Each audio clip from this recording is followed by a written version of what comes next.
is they don't know what to do. And I've spent the last 3 weeks, I said it in the speech that I gave at ARC, in a pretty dark place, because I like to think I'm a pretty clever guy. I talk to people like you who are way more clever than me, and to many others. And I say to them the same thing. How does this get fixed? Because what I see is we have an open border. And there is, despite the fact, there was a poll done in recent weeks which showed that 92% of Conservative voters and 70% of Labour voters, which was higher than I expected, support deporting people who glorify terrorism. And yet we sit here, all three of us, knowing full well, as everybody watching this does, that despite the fact that we have a quote-unquote far-right government, that is never, ever going to happen. Well, it might not happen under this government, but it'll happen under one in the future. The first thing is the British public is totally right. I do not want to live in a country with Hamas supporters. I want them deported. I want them chucked out. Simple. And I will do everything I can to ensure that happens. I am fed up, by the way, of the centrist dad hand-wringing era, where people say, oh, but might it be against our liberal values? And might our liberalism... I'm not as interested in that as I am in Britain remaining Britain. I am much more interested in that. At every time of national emergency in our nation's history, we gave something up to survive. We did in the Napoleonic Wars, we did in the wars of the 20th century, and we will have to now. This is the thing we give up, extending tolerance to people who do not extend it back to us. It should be over, that era. The first person who must be deported from the UK and have his citizenship withdrawn is a man called Mohammed Sawalha who lives in North London. I am happy to start handing out his address if need be. Mohammed Sawalha is a former military commander of Hamas in the West Bank. He has been living peacefully in the UK, that is undisturbedly, I should say, undisturbed in the UK for many years now. Under the last Labour government, he seems to have got UK citizenship. Now, to get UK citizenship, you have, among other things, to show that you're a person of good character. I would submit that if you are a military commander of Hamas, you are not a person of good character. Now, what is to be done about this man? He is currently not in the UK. He is in Istanbul. And again, I'm very happy to give out his location, should people want it. I do not want that man back in my country. I don't want him here. If he arrives back here, he should be arrested and deported. Now, I would also like him to go to the Gaza. Mohammed Sawalha should not be in the UK. The name of this man is now out there. It was put on the front page of the Sunday Times a couple of weeks ago.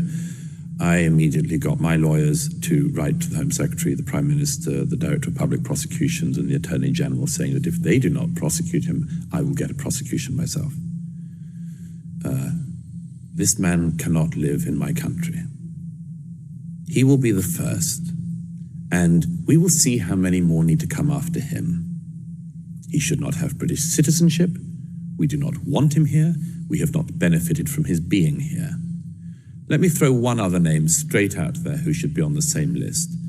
A man called Mohajerani, the former Deputy Prime Minister of Iran. He lives in Harrow. Again, I'm very happy to start giving his address out. Why does he live in Leafy Harrow, this man? We don't know. The last Labour government gave him right to remain in the UK. Who is Mohajerani? Two things might be of interest. One, he was the man who the Ayatollah Khomeini got to write the book-length justification of the fatwa calling for the murder of the British novelist Salman Rushdie. Why is Salman Rushdie's life in such peril and has been since Valentine's Day 1989, and Mohajerani lives peacefully in Leafy Harrow? I don't want him to. Second, apart from justifying and calling for the murder of a British novelist, Mohajerani was also involved in the prison massacres of leftists and communists in Iran in the 1980s. One of his former colleagues has been prosecuted for war crimes in a European court in the last year. I see no reason why Mohajerani should not also be prosecuted under the same crimes. Why should we live with these people? Why should they be here? My forebears didn't fight off generation after generation of enemies, only to have these enemies given the right to remain here. We'd have no need of them. Our country has not benefited from them. Get them out. Get them out. And if the government will not do it, at some point the people will do it. And I would submit that will be much uglier. And it's... Man, oh man, what is it with you folks on the other side of the pond? You Brits, come on. I know it's not the average citizen, folks, that's out there. If the average citizen had their say, and they do, they don't want these people in the country. They don't want these people to get citizenship.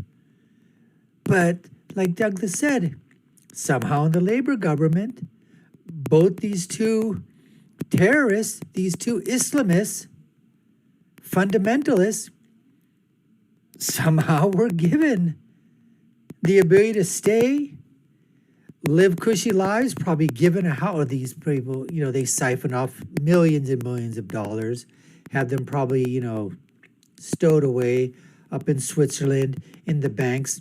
Speaking of banks, I wonder if the British government or the British banks are investigating these people, how they got their money. No, but they go after Nigel Farage and other conservatives and say, you know what, you're banking is suspect. We need to investigate where you're getting your funds from. Whether you have two terrorist Islamists from Iran who are living high on the hog in Britain, probably on British taxpayer money. I don't know that for certain or whatever, but I'm sure there was some things given to these people. And yet, I love the fact that Douglas is literally going in there and saying, you know what, if you want, I'll give you their names. Absolutely. Nothing wrong with that. Freedom of information, freedom of speech, freedom of the press. He's more than legally, he has nothing inside there. He can give out an address of somebody. It's public knowledge. That's exactly what needs to be done. But like he said, he doesn't want them in his country. People don't want him in his country. These two are spitting in the face of the British government and the average citizen in Britain who basically does not want. And as far as that's right, you sympathize with a foreign government, a foreign entity, and you sympathize with them, and you like the fact that they're committing terrorist acts, and you would like them to continue committing terrorist acts, you have no business being a citizen or a sovereign national of the UK or anywhere else, I might add. Anyways, folks, that's what's on tap for you today. We've got Douglas Murray being interviewed by Konstantin Kisin and Foster. And listen, I want to give you my political prescription from my political perspective. When you've got these gentlemen sitting together talking about culture, religion, Islamists, what do you do about Hamas supporters or ISIS supporters or Al-Qaeda supporters, or you support terrorists or fundamentalists? What do you do? What's the opinion? Let's get back to more of the debate right now. I would have said, this is too far. But the thing, even above the Sir David Amos and coming as a former teacher, the thing that really opened my eyes to the cowardice within our institutions was the Batley Grammar School case. Yes, absolutely. Shameful. And the capitulation of the union, the refusal to stand by their member, which is a working class tradition going back generations. One of the finest traditions of the unions. And they just abdicated responsibility. And it just shows, for me, that there is very few people in power who've got the backbone to be willing to tackle this. They don't have the cojones, they don't have the balls. Well, the people who do want to tackle it will come to power. Well, Douglas, this is a thing that has been discussed, and I want to raise with you. I mean, I agree with you. And I saw Ron DeSantis, the American presidential candidate. He gave a speech in which he said, the point of immigration is to bring people who are going to benefit our country. And I thought, I haven't heard someone say that for about 20 years. As a politician. UK. Yeah, quite. Which to me seems like a fairly uncontroversial statement, actually. But the argument that I see going around online, I mean, these people specifically that you're talking about, I think few would argue about. But Oh, I bet they would. Anyway, well, if they don't argue about it, why not do it? quite. And I want to come back to that as well. But the one Douglas, thing I man. see is particularly American commentators say, well, look, the right in particular has been banging on about free speech endlessly. And then you have these people go out on a protest and suddenly everyone's saying they should be deported. What do you say to those people? First of all, not everyone's saying they should be deported. A small number of us are. I have some friends on the sort of libertarian right, as it were, as well as people on the left who say, but you're such a free speech activist. How could you deny the rights of free speech to people who simply want to stand outside synagogues taunting Jews for the murder of their fellow Jews? Well, this is not a practice of free speech. This is not an interesting test case of free speech. It's very straightforward. Throughout our history, as I mentioned earlier, we have repeatedly been willing to say that certain things trump our most cherished values, and the main one is our ability to survive. I would say that at the moment we are at a very important point, not least with policing in the UK. The protests that have taken place in recent weeks, and the protests that have already been announced for the weeks ahead, have been a great test for the Metropolitan Police and other police forces across the UK. And it is a test that they have failed monumentally. Now, I know the policing decision they've made. So true. Part of the policing decision, clearly, is that they will observe the crowd and they will see if anyone breaks the law. And if they do break the law, they may get a visit at some point later from the police and they may be arrested. This happened in the 2000s with Anjem Chowdhury and the group members of Al-Mujahirun. It was a very similar thing. There was once actually an occasion when Al-Mujahirun came for me personally in the streets of London, and I was amazed that the British police didn't do more to protect me or, anyway. And it turned out that they were doing the same thing, which is they hang back in order to arrest people later. Cowardice, Well, cowardice, here's the problem with cowardice. that. The world only sees the crime being committed. The world does not see the follow-up. The world is very interested in watching the streets of London at the moment and are horrified by what they see. They do not see the tiny number of arrests that the Metropolitan Police has been willing to actually carry out of people who are supporting Hamas on our streets. And not only that, by the way, Douglas, we saw a couple of years ago people who drove down from Blackburn, quite far away from London, to go into Jewish areas and through megaphones shout, rape Jewish women, kill Jewish women.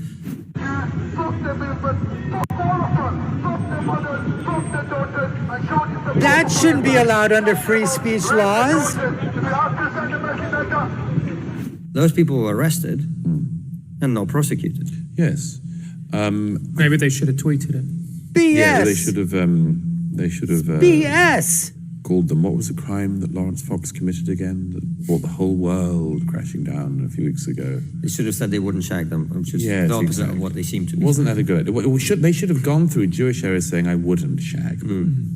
That would have got the police interested and probably Ofcom.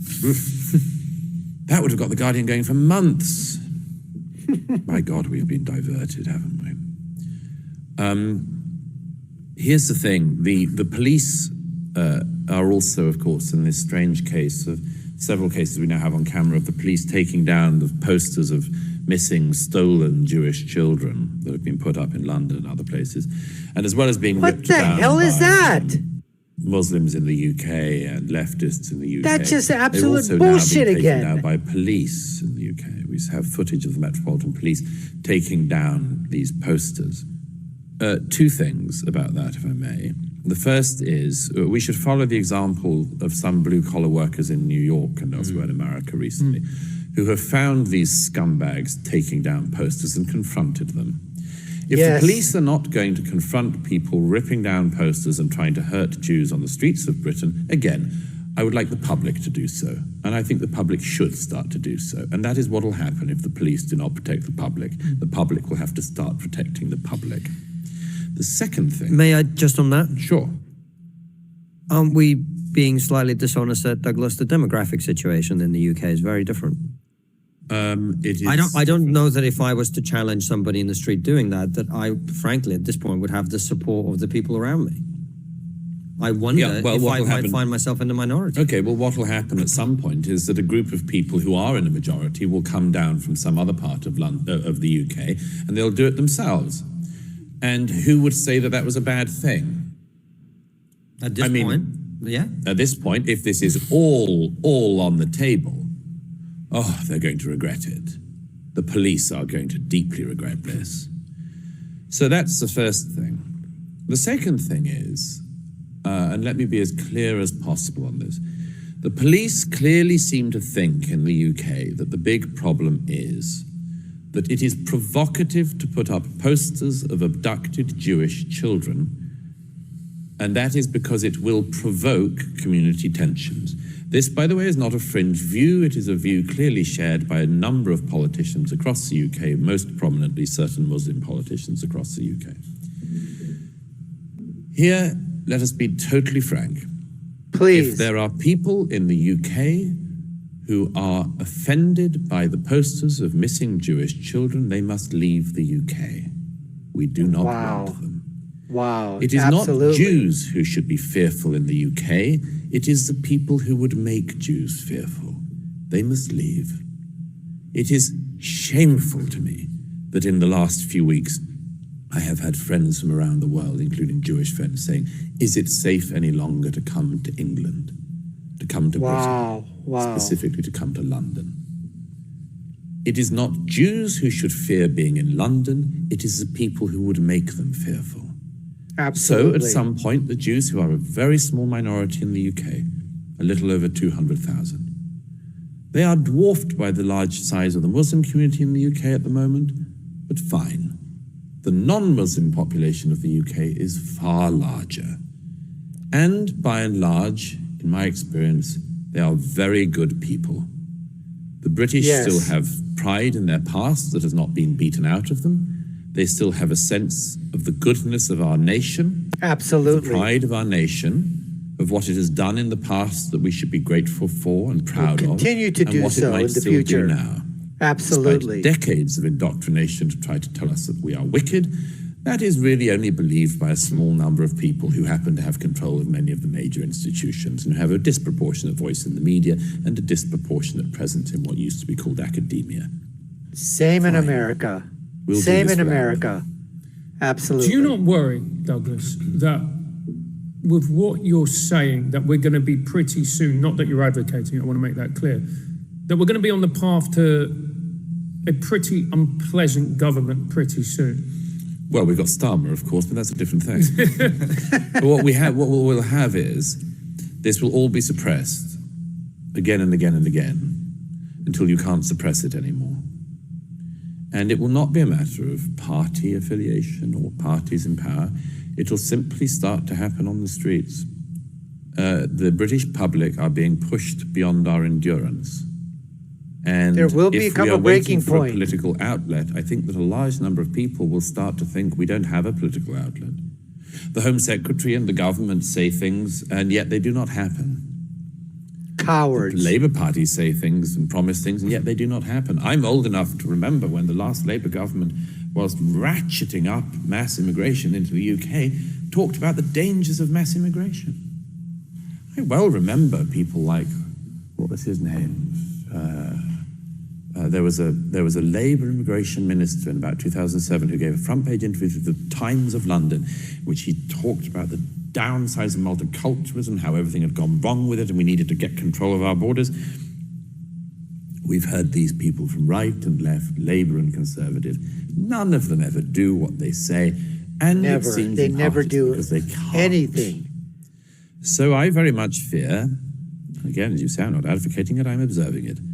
I very much fear that in the years ahead, this is past the parties. More people are members of the Birdwatchers Association of the UK than belong to all of the nation's political parties. So clearly people don't believe the political parties are the way forward, or able to do anything, or anything much. So we'll see what's happened. But you know, the public didn't get us here. I was asked by a senior member of the BBC shortly after the atrocities of 2017 what I thought had gone wrong and why the BBC and others were now incapable of speaking to the general public and were missing the general public. And I remember this person They've gone said, left. "What should we do, Douglas?" And I said, "It's a bit late now, Yep. isn't it?" So I true. said, "I feel when you ask me this and expect my answer, It's like the New York somebody crimes. who's been pushed deliberately into a swimming pool in their full clothing and then asked why they're wet. I didn't want to be here. I didn't want my nation to be here. But we've been pushed here. We'll see what we do." Douglas, I want to ask you about the role of the BBC and the media more generally, but we'll continue this conversation on locals. We'll do about 40 minutes or so on that because we've done almost an hour here. So follow us over there. So Douglas, painting a picture there that's, I don't know, I look at it and think that's kind of a sort of grim-like, meaning that if the police are not going to step in, the public will. The public will do the job of the police. I mean, you're going to have groups that are coming up. I mean, isn't that sort of, what happened with the birth of the EDL? That's just, but it's just so unfortunate that the levers of power that are supposed to protect the public, that is the number one thing that these institutions are supposed to do. Protect the general public from harm. And yet, they're siding with the people that are either doing the violence, perpetrating the violence, or calling for the perpetration of violence or the incitement of violence. But yet the police have no problem going to someone's house, knocking on the door or breaking in and basically saying that you were online on Twitter or on Facebook or Instagram or Snapchat or whatever the hell social media crap, version, modality you were on, and you said that someone was an idiot, fat, wasn't a man, wasn't a woman, you misgendered somebody, and we need to arrest your what.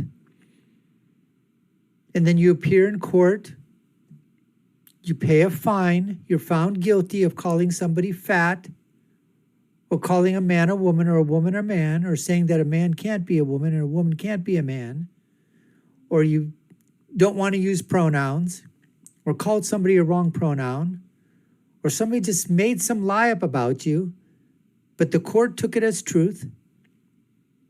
Community service, sometimes you go to freaking jail. Mostly people, probably the common man, the common woman.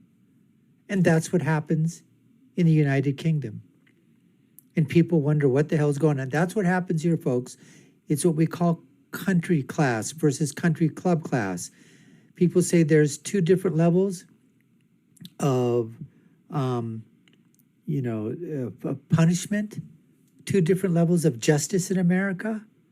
It's like the Hillary Clintons and the establishment and the elites and then the regular people, that if we had done a tenth of what those people did, we'd be handcuffed behind our backs, perp walked out of our homes at the point of guns, SWAT team, 20, 30 people there with rifles and machine guns pointed at your kids and your wife and your and anybody else that are family members there.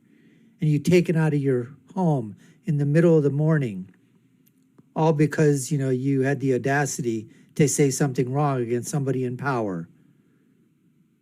But somebody in power says the same thing and nothing happens to them. No, they get called to come on a show, MSLSD or one of the Alphabet or the Google networks.